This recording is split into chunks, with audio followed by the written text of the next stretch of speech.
Yes, abantu tubana kuri YouTube channel nkuko nabasiranye cyase nkuko mubizi nabwo ku munsi wa gatatu tugomba kureba top 10 cyase nk'udusere twiza wareba muri icyo cyumweru cyase ushaka kureba ku wa gatatu no ku cyumweru wibere aho ngaho mu rugo.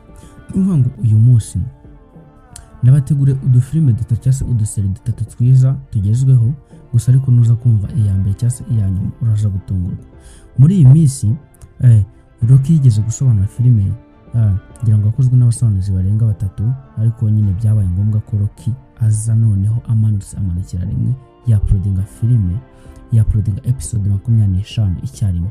Iyo filime ushobora kuri kwibaza ngo ni iyo filime nta yindi ni filime bita Polygamist aka kanya ushobora kuba warayumvisheho cyangwa se ukaba warayirebye cyangwa ukaba utarayireba gusa ko buri hano si yonyine tugiye gukora kuko nabategura serie 3 ariko iyi turaza kuyivugaho bwa nyuma ko tugiye kureba n'indi bita indi Chinese dramas Chinese series indi bita The Internal Fragrance. Iyo nayo ni serie iri kubica bigacika muri iyi minsi yakozwe n'umusobanuzi nka Bill Great ngira ngo ni uri kusobanura muri iyi minsi hanyuma nzo no kubahereza akambere cyase ako turi guhereho gusa ariko turaza guhera kuri filime ya gatatu soreze nyine ku ya mbere cyase turava kuri filime tugera ku zindi nyine zigitana gusa turahera kuri filime bita Veil of Shadow ishobora kuba akanya maze nk'ibyumweru bitatu yarabaye complete ariko wowe uri vuye mu kazi cyase uri muri weekend nyine uri mu rugo cyase uri nko ku kazi ariko ukaba ufite time ho gakeya ndajya mu mbwire filime ushobora kuba wakibana cyase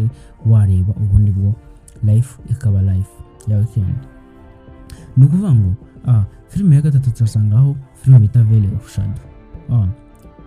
Niba uri umwe mu bakunda Chinese series ariko ukaba utazi iyo watangira cyangwa se icyo wareba muri imi cyangwa se icyo wareba muri weekend, iyi video ni yawe. Muri iyi video ngiye kwereka serie 3 zigezweho zikunzwe cyane kubera inkuru zazo abakinnyi bazo n'uburyo zituma umuntu adashaka guhagarika kuzireba. Reba kugeza ku musozo. Iya mbere iri kuri uru rutonde niyo abantu benshi bari kuvugaho cyane cyangwa bari kuvugaho cyane muri iyi minsi.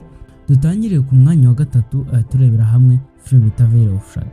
Iyi serie ivanga amayobera ibikorwa n'inkuru z'ubushotoranyi.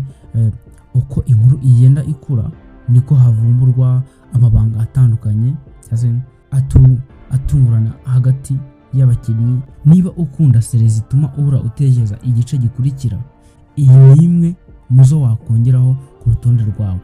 Abakinnyi bayo berekana amarangamutima neza kandi uburyo yafashwemo amashusho barashimishije ijisho cyase bushimishije ijisho. Nubwo ifite ibihe bituje ikomeza kugira ibintu bitungurana bituma uyikurikirana kugeza ku iherezo. Ku mwanya wa kabiri turasanga filime bita The Internal Fragrance. Iyi ni serie y'urukundo fantasy n'amateka aho usanga hari urugamba hagati y'urukundo, inshingano n'ububasha. Inkuru yayo ikurikirana abantu bahura n'ibigeragezo bikomeye ariko bakarwana kugira ngo bagere ku nzozi zabo.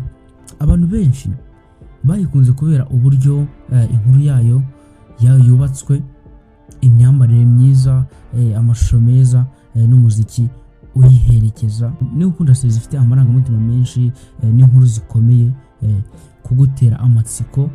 Iyi ni imwe mu nziza wareba muri weekend. Iyi ndagushimiye ngira ngo wenda namita nihutisha nyana mbabwire naho iyi filime igeze. Iyi filime igeze kuri episode ya 3 mu Rwanda tuyisobanura. Ibyo nabyo ugomba kumenya. Ku mwanya mbere turasanga filime bita Polygamist.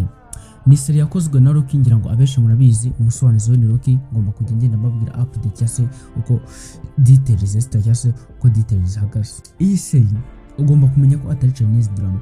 Iyi serie iri muziri kuvugisha abantu benshi haba mu Rwanda cyangwa se hanze, yubakiye ku nkuru y'umuryango, urukundo, amakimbirane n'ibyemezo bikomeye bifatwa n'abakinnyi. Buri gice kirimo ibintu bishya bituma ushaka kureba igikurikira.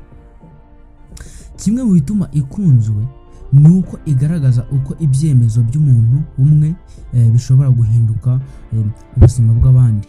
Abakinnyi bayo bakina neza cyane kandi inkuru yayo irimo amasomo menshi ku mubano n'ubuzima. Niba ushaka seri izagufasha ku gice cya mbere Protagonist niyo nakugira inama yo gutangiraho muri weekend. Ngizo seri 3 nagusabiye cyangwa se naguteguriye kureba muri weekend mu gihe uri wishimye n'umuryango. Izi seri mushobora kuziha ijisho cyangwa mukazireba. Ese muri izo ni iyihe usanzwe ureba cyangwa se ni iyihe ugiye gutangiriraho? Tubwire muri comment. Niba ukunda recommendation za filime na seri, kandi subscribe kuri The Great Nexus kuko buri wa gatandatu no ku cyumweru tuzajya tubazanira urutonde rwa filime na seri nziza kurusha izindi.